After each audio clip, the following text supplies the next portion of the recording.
Vandeham Shri Guru Shri Jata Parakamalam Shri Gurun Vaishnavamscha Shri Rupam Sagrajatam Sahagana Raghunatam Vidam Dam Sajivam Sadaitam Savadutam Parijana Sahitam Krishna Chaitanya Devam Shri Radha Krishna Padan Sahagana Ladita Shri Vishakanvitam Scha. So, now we will answer the questions. I'm very happy I see a big stack of questions here. Very nice.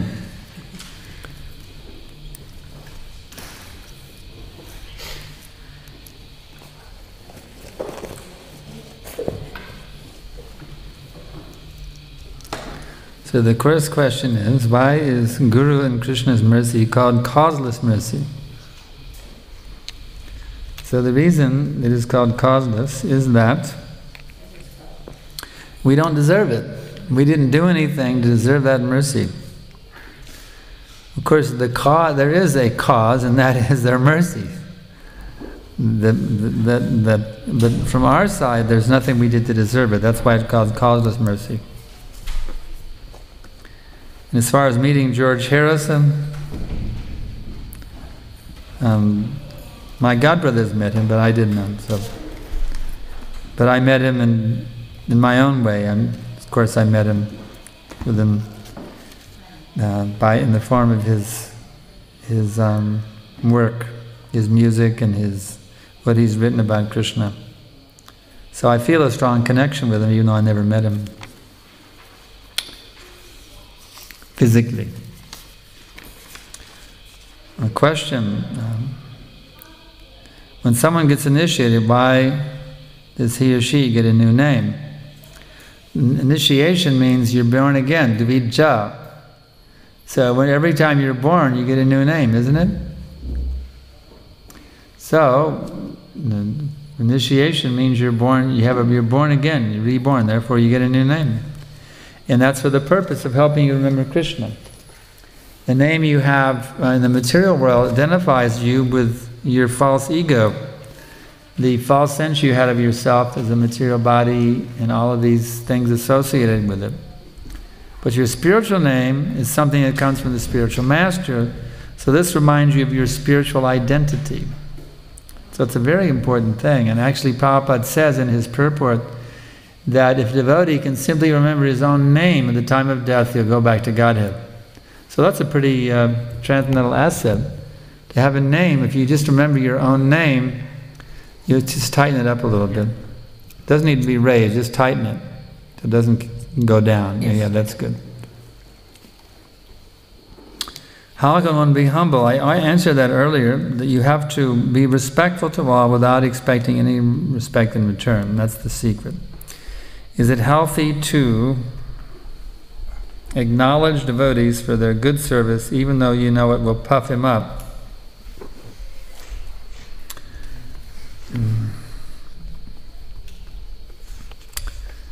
Well, actually, whether we acknowledge them openly or within our hearts, we must acknowledge them. If we don't acknowledge them, then that means we're puffed up.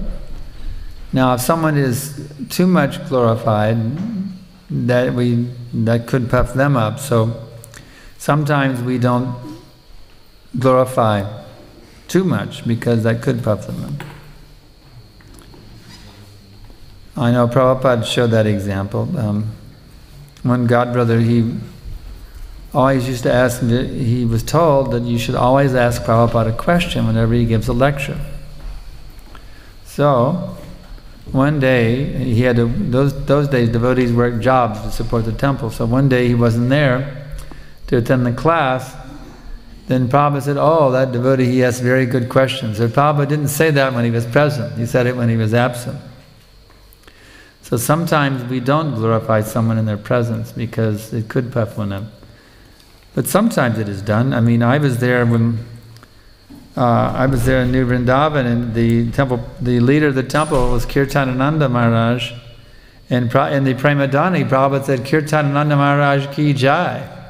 I mean, to have Prabhupada saying, doing the Prema Jani and putting your name in the Prema Jani, that could really puff you up, you know. But Prabhupada was appreciating his leadership of the New Vrindavan community. And he was encouraging the devotees to, he was encouraging Kirtanananda Maharaj in his leadership of the community. And he was encouraging the devotees to follow the Kirtanananda Maharaj's leadership.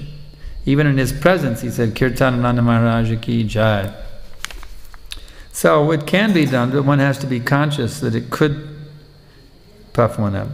But in the heart, we must always appreciate, acknowledge the good qualities of all the devotees, always be doing that, otherwise we are puffed up.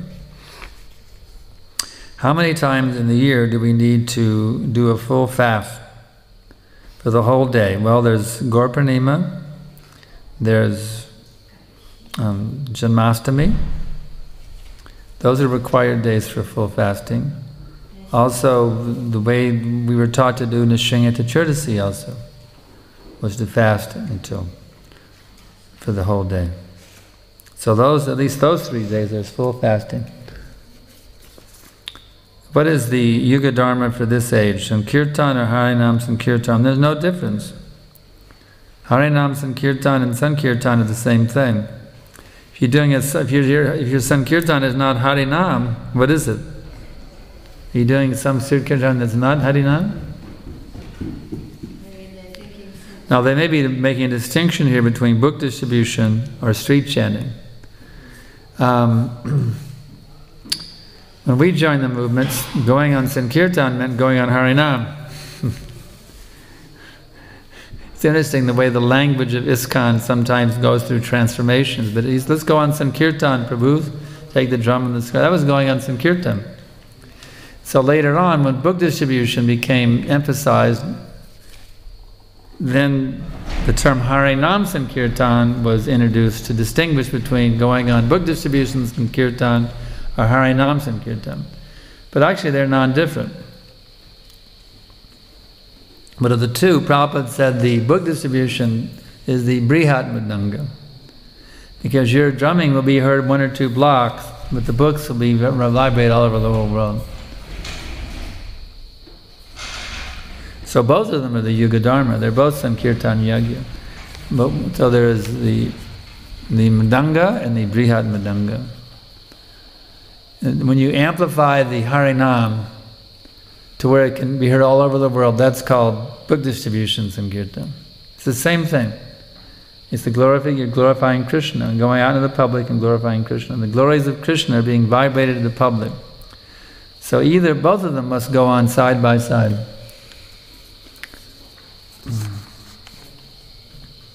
What if we are not able to follow all the instructions of the Guru? Well, don't get initiated then. Wait until you're ready to be completely surrendered before you take initiation. Otherwise you become a big headache for your spiritual master. You should be a disciple means, whatever Guru Maharaj orders me, that's it. I'm willing to do anything he tells me, that's disciple. Hare Krishna, you say that our souls are eternal. But how you also say that Krishna created us? Therefore, if is Krishna older than eternal? But is that possible? Here's the simple answer. The creation of the living entity is not something that happens at a certain moment in time, because it is clearly stated in the Bhagavad Gita, Na tvevahang jatu nasang na tvang neme janadipa. There was never a time when I did not exist, nor you nor all these kings, nor in the future of us shall any of us cease to be. That means, just picture it like this. Krishna is emanating us eternally. We do not exist independently of Krishna. We are the creations of Krishna, because he is eternally emanating us from himself. There was never a time when he was not emanating us. He is emanating us at the present time, and there will never be a time in the future when he not be emanating us from himself. He's eternally emanating us. So he is our eternal creator. We are constantly being created by God at every minute. By his desire that we exist, we exist. And that's a desire that he will never give up, because he loves us like anything. What parent would want to kill his children? Only a demoniac parent would do that. So Krishna is eternally emanating us. That's the answer. Okay. How can I get rid of my ego? Well, don't get rid of your ego. Your ego means identity. The Mayavadis want to get rid of ego, but that is not our philosophy. We want to get rid of false ego, which is, I am this body, and I'm the center of enjoyment, I am the Lord of all I survey. That we want to get rid of, but you don't get rid of it by annihilating the self. If you think, well, I've got to annihilate the self, then you're not doing it, because there is the self thinking I have to annihilate the self. The Mayavadi won't deny the individuality, but the individual is denying his individuality. You understand? The individual he's still there. The denier of his individuality is a person. He's still trying to deny his personality, but he's a person doing that. So this whole idea of Mayavadi philosophy is absurd. So instead of trying to get rid of this false ego that I'm the Lord of all I survey, just by annihilating the self, simply understand that I am the eternal servant of Krishna. And then that's how you get rid of the false ego, by putting the real ego in its place. Hare Krishna Prabhu, how do we keep our enthusiasm steady during difficult times? Simply remember, as Prabhupada instructed me, continue enthusiastically as you are doing, and surely Krishna will bless you. If you want Krishna's blessings, then always be enthusiastic. When things are going great, be enthusiastic. When things are going not so great, be enthusiastic. When things are going really, really badly, when they're very horrible, just absolute nightmare, keep your enthusiasm in all circumstances. And Krishna will bless you. As Prabhupada told me, it's a fact, it works. Okay. Drawing a mundane analogy of a corporate functioning, Krishna is the supreme CEO of this creation. In a corporate world, employees rewarded for working for the company and not for singing the praise of the CEO. If I take this analogy, what is the duty of people towards the Creator and Krishna? Is it only praying and developing love for the Lord, or any other duty? Apologies for any offense committed by this question.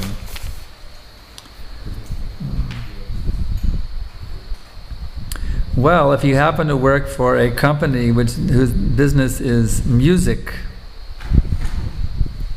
then you're supposed to sing. That's part of your duty as a corporate employee. Just like a mundane example, if you were a member of the Beatles, then your job as a member of the Beatles is to sing with great enthusiasm.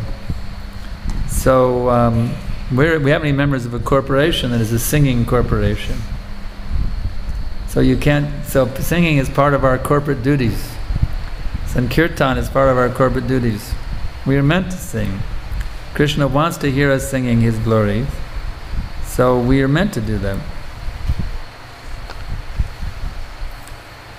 We are meant to glorify in this particular corporation, we are meant to glorify the CEO. He's told us to do that. That's part of our corporate assignment. Satatang kirtayanto mam yatantascha dridavataha namashantascha mam nityam nitya yukta upasate. Constantly chanting my glories, endeavoring with great determination, bowing down before me, these great souls perpetually worship me with devotion. So it just so happens we're working for a corporation where the CEO has ordered us that you must constantly sing my glories. So when in Rome, do as the Romans do. If you work for a certain company, you have to follow the corporate culture of that corporation. If you want to fit in and keep your career with that corporation, you got to fit into the corporate atmosphere of that particular corporation. Different corporations have different atmospheres. So you got to fit with the atmosphere of your particular corporation if you want to make it with that corporation. So it just so happens our corporation, which is God's corporation, has a corporate atmosphere in which the CEO has requested that we should constantly be singing and dancing in His glorification, and engaging in devotional service for His pleasure.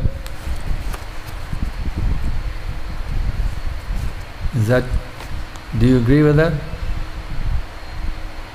Yes? The only commentary is Krishna is the owner, he is not CEO. He's not the CEO? He's the owner. He's the owner. He's even more than the CEO. Because CEO is employee. CEO is an employee. Krishna is more than CEO. Of course. He's the owner of the company, that's right.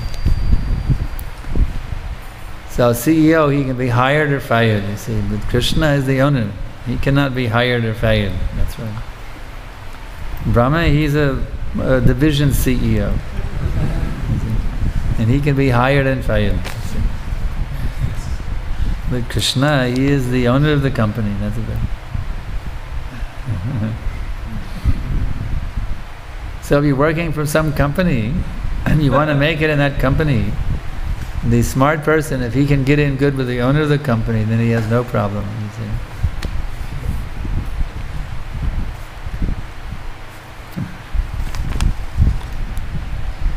When my mind is not want to focus on Krishna, how can we motivate it?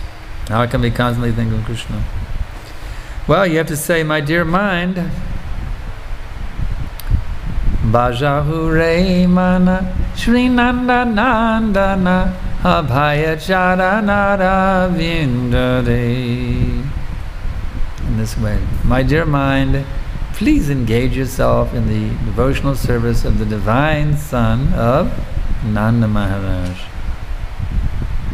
So, when you see your mind is slipping away from Krishna consciousness, you say, okay mind, come on back. Mind, now your duty is to always think of Krishna. You have to be, the point is this, don't be a slave of your mind, you be the master of your mind. In the material life, we're slaves of our mind. If someone's mind thinks about sex life, they have to go find a man or a woman to have sex life.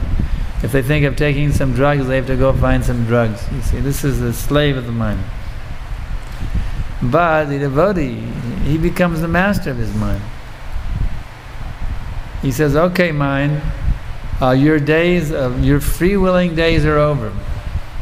I'm going to lasso you in. This is like the old days in Texas. They had what do they call them? Forget the name, but the wild horses in West Texas running the prairies freely.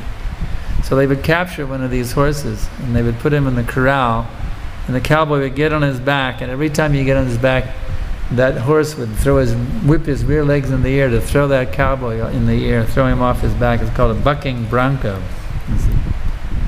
So if the cowboy is very determined, he's going to keep getting back on that horse again and again and again and again until that horse finally gives up, says, okay, I'm tired of fighting, I'll just surrender.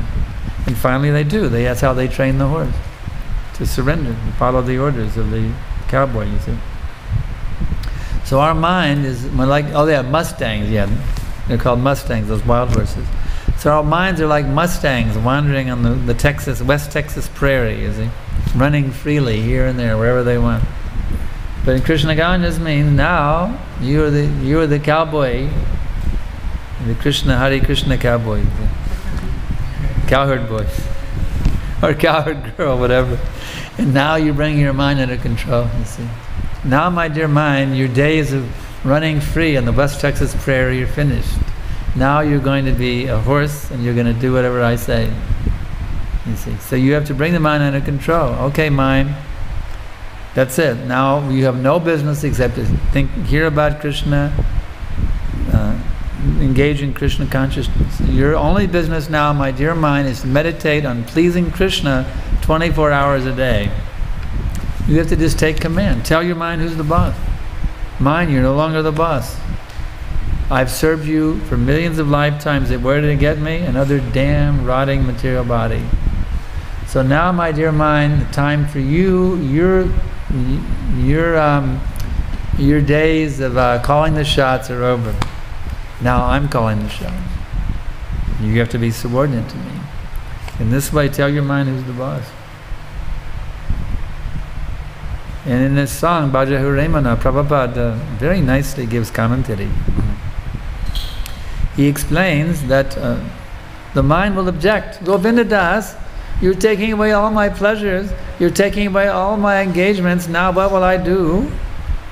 And then Govinda Das answers, Shavana Kirtana Smanana Vandana Padasevana Dashore Pujana Saki Jana Admani Vedana Govinda Dasa Vilasare. So in this way, the mind is given full facility. You can hear about Krishna, you can chant about Krishna, remember Krishna, worship Krishna, serve Krishna, make friends with Krishna, offer everything to Krishna in this way. So this is how you conquer the mind. You just follow the example of Govinda Das, Lord Govinda Das. What is the difference between the Brahma and Sri Sampradaya? The Sri Sampradaya, that is coming from Lakshmi Devi. Why is it in the Brahma Sampradaya comes from Brahma? That is the difference. They're both devotees of the Supreme Personality of Godhead, Vishnu or Krishna. Why is it that the Sri Sampradayas worship Vishnu as the Supreme Ultimate and think Krishna is an incarnation? Well, if they think Krishna is an incarnation of Vishnu, that means that they don't have their knowledge, Vedic knowledge is incomplete. Because Krishna is Vishnu, there's no doubt, but he's the original Vishnu. Vishnu is the category of the personality of Godhead. Otherwise, why are we called Vaishnavas? We are Vaishnavas. That means devotees of Vishnu. We are devotees of Vishnu because Krishna is the original Vishnu. So we agree that Vishnu is the Supreme Personality of Godhead. We happen to worship the original Vishnu. You see? Those who worship four-armed Vishnu, they're worshipping not the original form of Vishnu, but an expanded form of Vishnu. Just like what is that, Rangachetra, I have been to that temple. They're worshipping Vishnu, lying down, a four-armed Vishnu. So we worship the original Vishnu. We have no objection if someone wants to worship Vishnu as the Supreme, but they should not say that Krishna is not the original form. That's incorrect. That means they don't have full understanding. Maharaj, you said we can use our own senses to a certain limit. How do we draw the limit? All right. Whatever you need to stay healthy, do that. Take that. This is described in the Bhagavatam. One can take what is necessary for one's good health. Don't eat whatever you need to stay healthy, and don't eat beyond them. Sleep whatever you need to stay healthy in this way. Take what you need to maintain a good health and good energy and a good enthusiasm. That is your quota. How did Krishna leave his body? He didn't really leave his body. He returned to the spiritual world in his original form. When the hunter who shot him with the foot, actually that arrow didn't even penetrate his skin. And even if it did, how many people die being shot in the foot by an arrow? You know what I mean? So it's simply Krishna took it. Well, he said this is an opportune moment to return to the spiritual world. Krishna was not killed by the hunter, but he took the arrow as this is a good chance. I think this is my time to go back now. I'll take this as a sign to go back. So he did leave behind the Virat Rupa. Just like that form he did, just like somebody leaves their body behind. Well, Krishna left behind the Virat Rupa.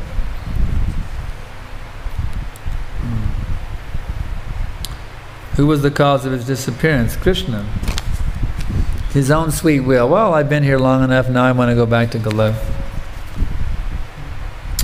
Hare Krishna. Gurudeva. Krishna is the name for the Supreme Personality of Godhead. If Krishna, okay. Then why the greatest devotee Narada Muni always chants Narayan, Narayan? Well, in the movies he chants Narayan, Narayan. The Bollywood movie. But they're not the authority. Narada Muni does chant Hare Krishna. Don't believe everything you see from Bollywood, okay? I mean, their Narada Muni is ridiculous character. Narayan, Narayan. I mean, that's not Narada Muni. Narada Muni is not some sort of, jester or comic character. He's a very sober, very deep, profoundly deep personality. I mean, their depiction of him is actually offensive. Therefore, I don't recommend watching those movies. I recommend, if you want, immerse yourself in this Krishna consciousness, read Prabhupada's books. Don't sit around and watch Bollywood movies. When we have an awareness, an open window to our previous lifetime, how can we continue on with this lifetime and not have that past life affect us? Or should we know for karmic reasons how it made as force to elevate us in this lifetime? I tell you, this previous lifetimes are not very important. Many people are very interested, oh, I want to know my previous life. It's a waste of time. You've had millions and billions of lives. You've been every conceivable thing in this material world. You've been Brahma, you've been Indra, you've been Indragopa, you've been a king, you've been a pauper, you've been a rock star, you've been a leper, you've been everything. You've been a man, you've been a woman, you've been a dog, you've been a kangaroo, you've been a wallaby, you've been everything. So why are you so worried about why you want to look back and think, wow, I want to know what I was in my past life. Maybe I was a famous king or something and I want to know who I was. Was I Napoleon? Was I Gandhi? I want to be some great person, So maybe I was Jesus Christ, So just don't bother with all that stuff. Just try to get out of the cycle of birth and death, go back to home, back to God. That's important. Bhaktivinoda Thakur said, forget the past that sleeps, and ne'er the future dream at all, but act in times that are with thee, and progress thee shall call. So just try to become a pure devotee now. Try to go from Sraddha to Sadhusanga, to Bhajana Kriya, to Anartha Nivritti, to Nishta, to Ruchi, to Asakti, to Bhava and Prema. Make that your focus, to go through this wonderful progression that the Rupa Goswami is so wonderfully described. Now you plug into this system, the Sraddha to Prema system. Plug into it. Make that your whole purpose of your existence. And I guarantee you, you'll be blissed out. Okay. Is it wrong to ask Krishna to take care of our material desires along with spiritual surrender? Why we don't need to. Ananyashchintayanto mam yejana parashapasate teisham nityabhayuktanam yogachay mam bahamyam. It's like saying, Hare Krishna, dear Lord, please help me pay my rent this month, Krishna, Krishna. You don't need to do that kind of stuff. Krishna knows what you need materially. You don't need to tell Krishna how much money you need to pay your rent. You don't need to do that. Just beg Krishna for pure bhakti. And everything will come. He guarantees in the Bhagavad Gita, Ananyas chintayanto mam yejanarpaya pasate teisham dichabhyuktanam yogache mam baham yaham. For those who worship me with exclusive devotion, meditating on my transcendental form, I preserve what they have and I carry what they lack. And Prabhupada expanded that in his lecture to this, that Krishna personally delivers to your front door whatever you need. So if you just focus on your duty, which is to purify your consciousness, then Krishna can easily take care of your material needs. I'm not saying you should quit your job and just chant japa all day. I'm not saying that. Everyone is meant to act in a certain way for a livelihood. But do that as duty to Krishna in a way that is pleasing to Krishna, and then depend on Krishna for the result.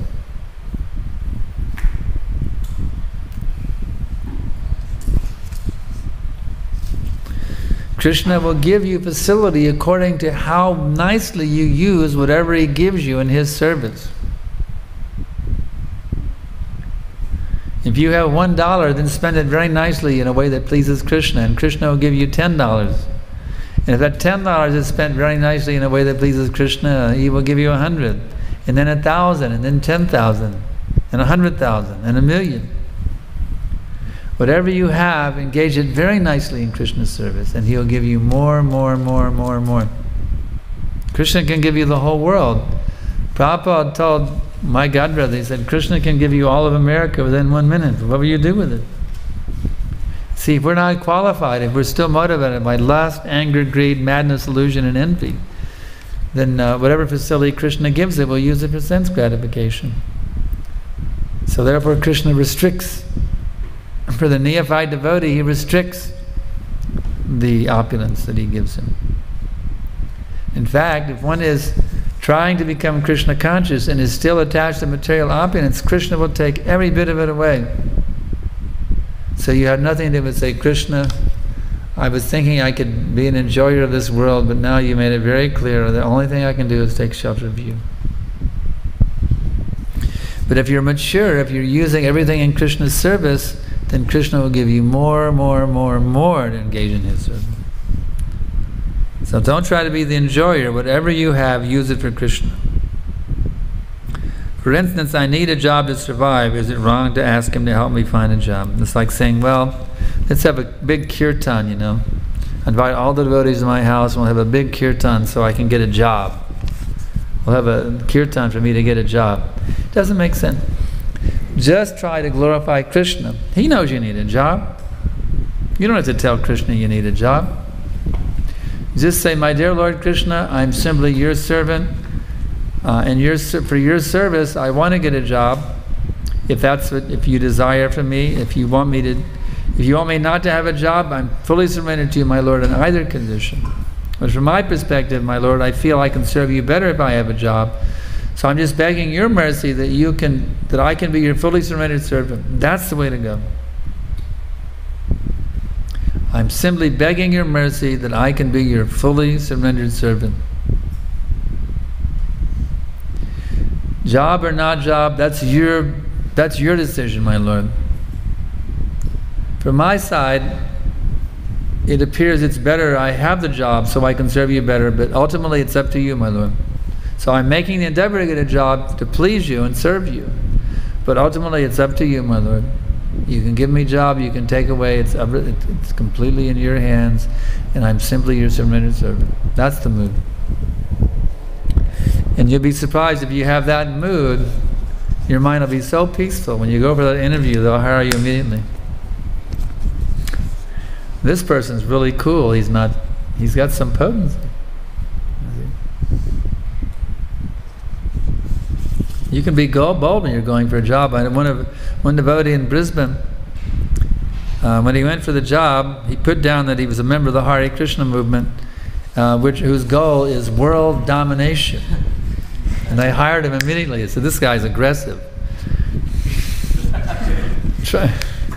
He actually didn't. And he says, I'm a member of the Krishna consciousness movement, and my goal, our goal is to take over the world.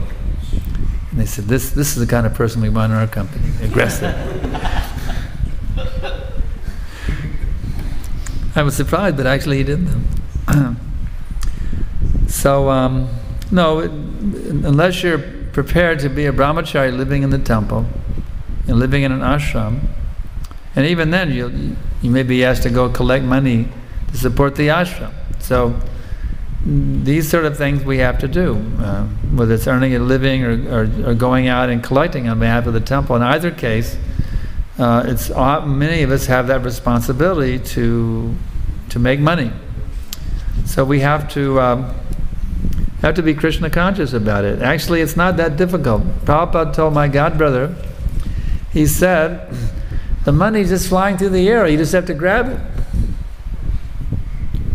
If you think about it, how many billions of dollars of transactions are going every day all over the world?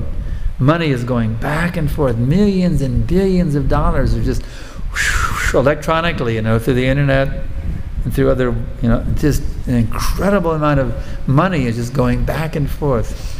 Millions and billions of dollars every day, at every second, millions of dollars are just going back and forth through the internet now, you see. So Prabhupada said, you just got to reach out and grab it. That's what he said. So you just have to see how you can do that. And the key is you have to be very Krishna conscious and see how to use money for Krishna. And if you really want to be able to use money in Krishna's service, He'll give you the intelligence how to make a lot of money. That's a fact.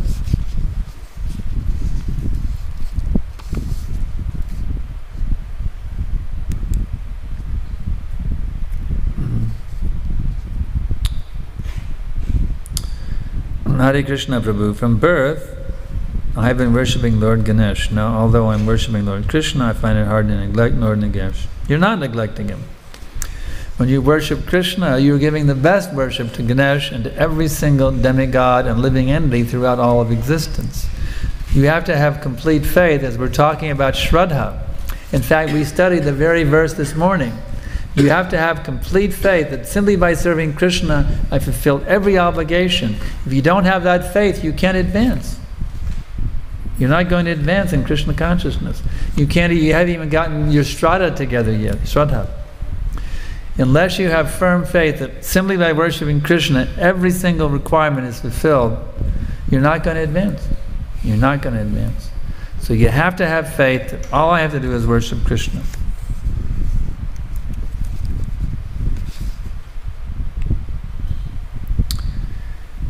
So I keep Lord Shiva and Ganesh on the altar. Is this a wrong thing?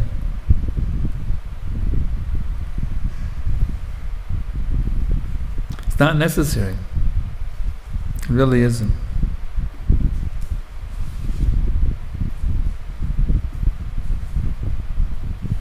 You're not neglecting them.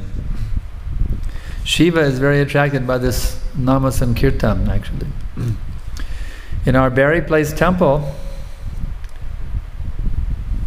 Lord Shiva, Prabhupada said, make an asana for Lord Shiva because he was attending the kirtans. He was coming to, Prabhupada could see how Lord Shiva was coming to attend the kirtan. So actually you don't need to keep them on the altar. It's not necessary. You're not neglecting. You have to have firm faith that I'm not neglecting them. If you want to know my best advice, I would put them somewhere off of the altar in your house as a reminder of one of the devotees. It's like in our books we have different pictures of Shiva and Ganesh, they're in the books. It's not that we completely ban them from our lives. We have pictures of Ganesh and Shiva in our literatures, so we can remember these great souls. They are great souls. But they're not necessary to have in the altar. Prabhupada never told us to put Shiva and Ganesh on our altars. If you want my best advice is, put them somewhere in your house where you can nicely remember these great personalities, who are very exalted personalities. And you don't need to have them on your altar.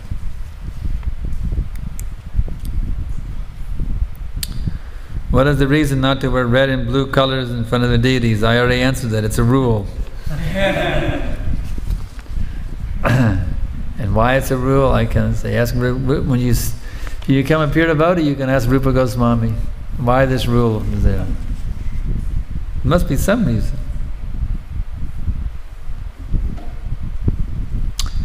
How is Vaikuntha, the spiritual world, do? They have plants, animals. Yes, of course. The Kalpavriksha trees are there. The flowers, the fruits, everything is there. You think the mangoes are good here. Wait till you get to check out the mangoes in Goloka Vrindavan. How is the appearance of Krishna and the gopis? Is it similar to that was in? Yes, this is very similar. Yeah. You get Gokula Vrindavan gives you an idea of what it was like, what it is like in the original Goloka Vrindavan. When you say the creator cannot be created, what is the case with Lord Brahma? Well, he is a secondary creator, and he is created or emanated, as I was explaining earlier. But the original creator, he has no creator, that is Krishna. So it looks like the question well has run out, so there's no other question. We can wrap it up for the evening and everyone can take rest, dreaming about Krishna, dreaming about Lord Chaitanya, dreaming about Prabhupada, dreaming about making this transition from Sraddha to Prema, gradually through all the steps. So we thank you all very much for your participation in this retreat and your participation in the process of Krishna consciousness. And our best wishes are there that you can make this lifetime 100% successful and go all the way from Sraddha to Prema. Srila Prabhupada ki jai. Sankarshan Prabhu ki jai.